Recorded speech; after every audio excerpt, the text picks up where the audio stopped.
Hello everyone, welcome to అర్బకస్ media. ఈరోజు video RK Roja గారు వైఎస్ఆర్సీపీ మాజీ మంత్రి ఈరోజు టీటీడీకి వచ్చి కొంచెం ఎక్కువైతే మాట్లాడారు. ఎందుకు మాట్లాడారు? అసలు పవన్ కళ్యాణ్ గారి గురించి, సనాతన ధర్మం గురించి మాట్లాడే అర్హత అసలు రోజా గారికి ఉందా? నోరుంది కదా అని చెప్పేసి ఇష్టానుసారంగా రోజా గారు మాట్లాడితే అది ఏం రిజల్ట్ వచ్చిందో ఆల్రెడీ మన ఎలక్షన్లో చూసిరు. అయినా సరే కూడా కొంచెం కూడా పద్ధతి పాడు ఏమీ లేకుండా అదే నోరు వేసుకొచ్చి నోరుంది కదా అని చెప్పి ఇష్టానుసారంగా మాట్లాడైతే ఈరోజు ఆమె అవసరమైన మాట్లాడింది ఈరోజు రోజా గారు. ఒకసారి ఏం మాట్లాడిందో వీడియోలో ఎక్స్ప్లెయిన్ చేస్తా. వీడియో కానీ నచ్చితే లైక్ చేయండి, షేర్ చేయండి, సపోర్ట్ చేయండి. ఇంకా మంచి వీడియోలు చేయడానికి ట్రై చేస్తాను. ఆర్కే రోజా గారు ఈరోజు తిరుపతి గోశాలలో గోవులు చనిపోతున్నాయని చెప్పేసి భూమన కరుణాకర్ రెడ్డి గారు అయితే మాత్రం ఒక కన్సర్న్ రైజ్ చేశారు. అసలు ఎక్కడ కూడా న్యూస్ లేదు ఆ గోవులు చనిపోతున్నట్టు కానీ అక్కడ ప్రూఫ్ కానీ ఏదీ లేదు. వీళ్ళు కావాలని చెప్పి కుటుంబ ప్రభుత్వం అన్ని మంచి పనులు చేసుకుంటూ పోతుంది, ఎట్లా కుటుంబ ప్రభుత్వాన్ని ఖరాబ్ చేయాలి, వాళ్ళకి ఎట్లా బురద రాయాలని ఒక కాన్సెప్ట్తోని ఆయన ఈ గోవుల గురించి మాట్లాడడం జరిగింది. గోవుల గురించి మాట్లాడే అర్హత అసలు first of all Bhumana Karunakar Reddy గారికి ఉందా? ఆయన ఒక క్రిస్టియన్. లాస్ట్ టైం వాళ్ళ కరుణాకర్ రెడ్డి గారు వాళ్ళ పాపకి పెళ్లి చేసినప్పుడు కూడా, వాళ్ళ బిడ్డకి పెళ్లి చేసినప్పుడు కూడా ఆయన క్రిస్టియన్ పద్ధతిలోనే పెళ్లి చేసిండు. క్రిస్టియనిటీ మతాలని అసలు హిందూ దేవాలయాలకు అనుమతించింది ఎవరు? వైఎస్ఆర్సీపీ కాదా? జగన్మోహన్ రెడ్డి గారు కాదా? టీటీడీ మొత్తం అన్య మతస్థులతో నింపి టీటీడీని భ్రష్టు పట్టించింది జగన్మోహన్ రెడ్డి గారు కాదా? అప్పుడు ఈ రోజా రెడీకి పోయారు. అప్పుడు అడగాలి కదా. అసలు రోజా గారు అడగాల్సిందే జగన్మోహన్ రెడ్డి గారిని కదా క్వశ్చన్లన్నీ. జగన్ అన్న వీళ్ళందరూ క్రిస్టియన్స్ అన్న, నీలాగిరే క్రిస్టియన్స్ అన్న వీళ్ళందరూ కూడా, నువ్వు వీళ్ళందరిని ఎందుకైనా టీటీడీలో పదవులు పెట్టినావు? వీళ్ళందరికీ హిందూ సాంప్రదాయాలు, హిందూ పద్ధతులు తెలియదన్నా. మన హిందువులు ఎవరైతే ఉన్నారో వాళ్ళని పెట్టన్నా, వాళ్ళని పెడితే వాళ్ళకి తెలుస్తుందన్నా హిందూ సాంప్రదాయాలు. అది మన గవర్నమెంట్ కూడా మంచిదన్నా. మనకెందుకన్నా ఈ నింద? అన్యమతస్తులందరినీ ఎంకరేజ్ చేస్తున్నట్టు మనకెందుకన్నా? చర్చలు మస్తున్నాయి కదా, చర్చలు పెట్టుకుందామని చెప్పి మాట్లాడితే అయిపోతుంది కదా. నేను ఇక్కడ క్రిస్టియన్ మతానికి సంబంధించిన ఎవరిని కూడా కించపరుస్తలేను. క్రిస్టియన్ మతానికి చెందిన వాళ్ళని హిందూ దేవుళ్ళకు, హిందూ దేవాలయాల్లో డిప్లాయ్ చేయాల్సిన అవసరం ఏముంది? హిందువులు చాలామంది ఉన్నారు కదా, క్రిస్టియన్స్ కూడా చాలా చర్చలు ఉన్నాయి కదా. క్రిస్టియన్ చర్చలో డిప్లాయ్ చేయండి.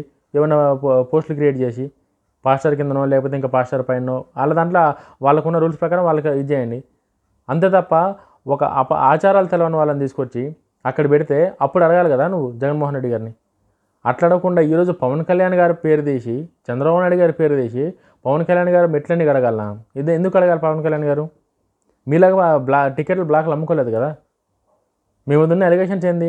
మీరు మంత్రిగా ఉన్నప్పుడు టీటీడీలో టికెట్లు మొత్తం విఐపీ దర్శనాలు ఇవన్నీ మీరు బ్లాక్లు అమ్ముకున్నారు కదా టికెట్లన్నీ. ఒక బ్లాక్ మార్కెట్ చేశారు కదా మొత్తం తిరుపతిని మొత్తం. మీ ముందున్న అలిగేషన్స్ అవే కదా. అందుకే కదా మిమ్మల్ని లోడగొట్టింది. అందుకే కదా మీరు కోటేయలేరు. మీరు చేసిన ఈ దారుణాలన్నీ చూసి విసిగెత్తిపోయాయి కదా మిమ్మల్ని అంత ఘోరంగా ఓడించింది. మళ్ళీ ఈరోజు మీరు వచ్చి గోమాంసాల గురించి మాట్లాడుకుంటా, గోవులు చనిపోయానుకుంటా ఒక లేని దాన్ని ఇది చేసి, అంటే పబ్లిక్ అందరూ వీళ్ళని మర్చిపోయారు. First of all YSRCP Congress పార్టీలో రోజా గారిని వీళ్ళందరినీ పబ్లిక్ మర్చిపోయారు. ఇంకా వీళ్ళ అవసరం కూడా లేదని డిసైడ్ అయ్యారు. వీళ్ళు ఒకరు ఉన్నారు, వీళ్ళకి ఒక పార్టీ ఉంది అని చెప్పి గుర్తు చేయడానికి ఈరోజు వచ్చి తిరుపతిలో హంగామా చేస్తారు. వీళ్ళు మీకే అధికారం ఉందని చెప్పేసి మాట్లాడతారు మీరు. సనాతన ధర్మం గురించి పవన్ కళ్యాణ్ గారిని అడిగే అర్హత, హక్కు మీకుందా? మీరు చేసిన దరిద్రాలే కదా పవన్ కళ్యాణ్ గారికి అడిగింది. లడ్డు, తిరుపతిలో లడ్డు కదా మీరు కల్తీ చేసింది. అన్యమతస్తులు అందరినీ డిప్లాయ్ చేసి ఇష్టానుసారంగా కదా మీరు తిరుపతిని భ్రష్టు పట్టించింది. హిందూ మనోభావాలను దెబ్బతీసేటట్టు మీరు కదా ప్రవర్తించింది. ఇవన్నీ నువ్వు జగనన్నను అడగాలి కదా.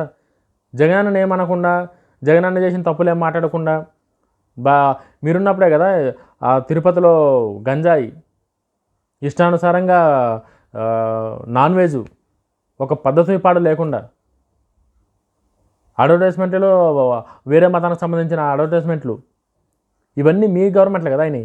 వీటన్నింటి గురించి మాట్లాడకుండా మీరు పవన్ కళ్యాణ్ గురించి ఎట్లా మాట్లాడతారు అసలు నాకు అర్థం కాదు. పవన్ కళ్యాణ్ గారు చాలా క్లారిటీగా ఉన్నారు. ఇంకోటి, మీరు మళ్ళీ పవన్ కళ్యాణ్ గారు ఈ మధ్య రుచి చూసారని చెప్పేసి పవన్ కళ్యాణ్ వల్ల ఆ మార్కు శంకర్ను కూడా, పాపం చిన్న పిల్లని కూడా రాజకీయాల కోసం మాట్లాడారు ఈరోజు మీరు. చిన్న పిల్లోడు సింగపూర్లో ఎక్కడో స్కూల్లో ప్రమాదం జరిగింది. అదృష్టం కొద్దీ వాళ్ళ టైం బాగుండి పిల్లోడికి ఏం కాలేదు, చిన్న చిన్న దెబ్బలతో బయటపడ్డాడు. ఆ కృతజ్ఞతతో వాళ్ళ ఫ్యామిలీ వచ్చి అన్నా కొనదెల గారు వచ్చి తలనీలాలు సమర్పించి అన్నదానం చేసి 17 లక్షలు డొనేషన్ చేస్తే ఆ పిల్లోని కూడా ఈరోజు నీ నోరుతోనే రాజకీయాల కోసం యాడ్ చేసిన చిన్న పిల్లోడిని ఏం చేసిండని పవన్ కళ్యాణ్ గారు? అంటే తిరుపతికి రావడం తప్ప వాళ్ళ భార్య? పవన్ కళ్యాణ్ గారి శ్రీమతి తిరుపతికి వచ్చి ఆవిడ పద్ధతి ప్రకారం డిక్లరేషన్ ఇచ్చి తలనీళ్ళు సమర్పించి అన్నదానం చేసి డొనేషన్ చేసినందుకు నువ్వు చిన్నపిల్లడి మీద మాట్లాడతావా? అసలు మీకు మనకి సెన్సు కామన్ సెన్స్ ఏమైనా ఉందా రోజా గారు మీకు? భూమన కరుణాకర్ రెడ్డి గారికి అసలు తిరుపతిలోనే అడుగుపెట్టే అర్హత కూడా లేదు. ఆయన వేరే మతాన్ని నమ్ముతున్నప్పుడు ఆ మతానికి సంబంధించిన దానిలో ఉండాలి ఆయన. ఈ మతం దానిలో ఎట్లా వస్తాడు ఆయన? అసలు ఆయనకి ఆ పోస్ట్ కూడా అతనికి అర్హత లేదు. మీ జగన్ ఇచ్చిన పోస్టులు ఇవన్నీ హిందూ మతాన్ని కించపరిచే విధంగా, హిందూ మతాన్ని అణిచివేసే విధంగా మీ జగన్ ఇచ్చినవి ఇవన్నీ. ఆంధ్రప్రదేశ్ ప్రజలకు ఎవరికి హిందూ క్రిస్టియన్ అనే భేదం లేదు. క్రిస్టియన్ హిందూ అని ఎవరికి ఎక్కడ కూడా ఏ రాష్ట్రంలో కూడా కులమతాలకు ఉన్నాయి, కులాలకు ఉన్నాయి కానీ మతాలకు లేవు. ఒకరినొకరు గౌరవించుకుంటారు, ఒకరి పండగలకు ఒకరు విషయం చెప్పుకుంటారు. బట్ మీరు మీ రాజకీయం కోసం అని చెప్పి ఎప్పుడు మతాలలో చిచ్చు పెడతారు. మీరు హిందూ క్రిస్టియన్కి మతాలలో చిచ్చు పెట్టేది ఆంధ్రప్రదేశ్లో వైఎస్ఆర్సీపీ గవర్నమెంటే. పబ్లిక్ అందరూ మంచిగా ఉన్నారు. పబ్లిక్ ఎవరికి నేను క్రిస్టియన్ నువ్వు హిందూ అన్న బాధ ఎవరికీ లేదు. బట్ మీరు మీ అవసరాల కోసం, మీకు నచ్చిన వాళ్ళని మీరు ఇచ్చిన పోస్టుల కోసం అని చెప్పేసి మీరు దీన్నంతా మీరు తయారు చేశారు. మీరు పవన్ కళ్యాణ్ గారికి సనాతనం గురించి మొత్తం వదిలేసి ఇష్టానుసారంగా చేస్తుండా? అసలు గోమాతలు చచ్చిపోయినట్టు ఎక్కడైనా ప్రూఫ్ ఉందా? ఒక్క ప్రూఫ్ అని మీరు చూపించిరా? సరే, మీరు ఆయనకి చైర్మన్ పదవి ఉంది కాబట్టి భూమన కరుణాకర్ రెడ్డి గారు వచ్చారు. ఆయన వచ్చినప్పుడు ఎంతమంది రావాలి? ఒక 5 మంది 10 మంది వస్తారు. 100 మందిని 200 మంది వేసుకున్నాడు వస్తాడా విజిటింగ్కి? అంటే మీరు అక్కడ వచ్చి అల్లర్లు సృష్టించాలన్న ఒక ప్లాన్తోని ఎట్లైనా సరే ఈ ఏదో ఒక డైవర్షన్ పాలిటిక్స్ చేయాలి, వైఎస్ఆర్సీపీ పార్టీ ఒకటి ఉందని చెప్పి ప్రజలకు తెలవాలి అని చెప్పి మీ యొక్క సొంత తెలివితేటలతో వచ్చి ఆడ మీరే 200 మందిని ఎవడన్నా పంపిస్తాడా సందర్శించడానికి లోపలికి? ఎక్కడన్నా ఉందా? వచ్చి మళ్ళీ రోడ్ల మీద వండుకుంటారా? మీ డైవర్షన్ పాలిటిక్స్ అన్నీ ప్రజలు గమనించారు కాబట్టి, ఆంధ్రాలో మీరు చేస్తున్న మత రాజకీయాలు ఆంధ్రాలో తెలుసు కాబట్టి, ఆ ప్రజలకు అర్థమైంది కాబట్టి, జగన్మోహన్ రెడ్డి గారికి హిందువుల మీద ఉన్న చిత్తశుద్ధి ఆంధ్ర ప్రజలకు అర్థమైంది కాబట్టి ఆ 11 సీట్లు ఇచ్చారు మీకు. ఇంత క్లారిటీగా పబ్లిక్ అందరూ, ఆంధ్రప్రదేశ్ ప్రజలందరూ ఇంత క్లారిటీగా ఒక డిసిజన్ తీసుకొని మీరు రాజకీయాలకు పనికిరారు అని చెప్పి మిమ్మల్ని ఓడించిన తర్వాత కూడా ఏమాత్రం కూడా కొంచెం కూడా మీరు ఆలోచించకుండా, కొంచెం కూడా మెచ్యూరిటీ పెంచుకోకుండా, ఏం మాట్లాడాలో తెలియకుండా ఇష్టానుసారంగా అప్పుడు అట్లా మాట్లాడి ఇప్పుడు ఇట్లా మాట్లాడితే ప్రజలు ఎవరు యాక్సెప్ట్ చేయరు. రోజా గారు, మీ హయాంలో టీటీడీలో ఎటువంటి దరిద్రాలు జరిగినాయో ఒకసారి మీరు ఎంక్వైరీ చేసుకోండి. మీరు ఇప్పుడు వచ్చి టీటీడీ గురించి ఎవరికి బాధ లేదు, ఒక్క మీ వైఎస్ఆర్సీపీకి తప్ప ఇంకెవ్వరికీ బాధ లేదు. టీటీడీ అంతా కరెక్ట్గానే ఉంది. టీటీడీకి ఎవరైతే పోతురో, తిరుపతి దేవస్థానానికి ఎవరైతే పోతురో వాళ్ళందరూ హ్యాపీగా ఉన్నారు. ఆ లడ్డు క్వాలిటీ కావచ్చు, అక్కడ దర్శనం కావచ్చు, ఫుడ్ క్వాలిటీ కావచ్చు, అక్కడ ఏదైతే అన్నదానం అవుతుందో అన్నదానంలో ఉన్న అన్నం క్వాలిటీ కావచ్చు. మీరు మొత్తం దొడ్డు బియ్యం పెట్టారు. మీరు రేషన్ బియ్యం కన్నా దారుణమైన బియ్యం పెట్టారు. పబ్లిక్ ఎంత ఇబ్బంది పడ్డారో అక్కడ మీ గవర్నమెంట్లో జరిగినప్పుడు మీ గవర్నమెంట్ ఉన్నప్పుడు ఎవరైతే పోయారో తిరుపతి వాళ్ళకి తెలుసు. మీరు హిందూ ధర్మాన్ని నమ్మకపోయినా కానీ పర్లేదు, బట్ హిందూ ధర్మాన్ని కించపరిచే విధంగా మాత్రం ఎవరు చేసినా సరే కూడా అది కాలమే నిర్ణయిస్తుంది.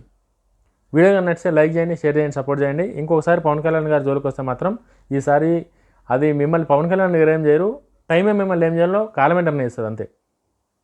ఊకే పవన్ కళ్యాణ్ గారితో పెట్టుకోకండి, మీకు కూడా మంచిది కాదు. జై హింద్.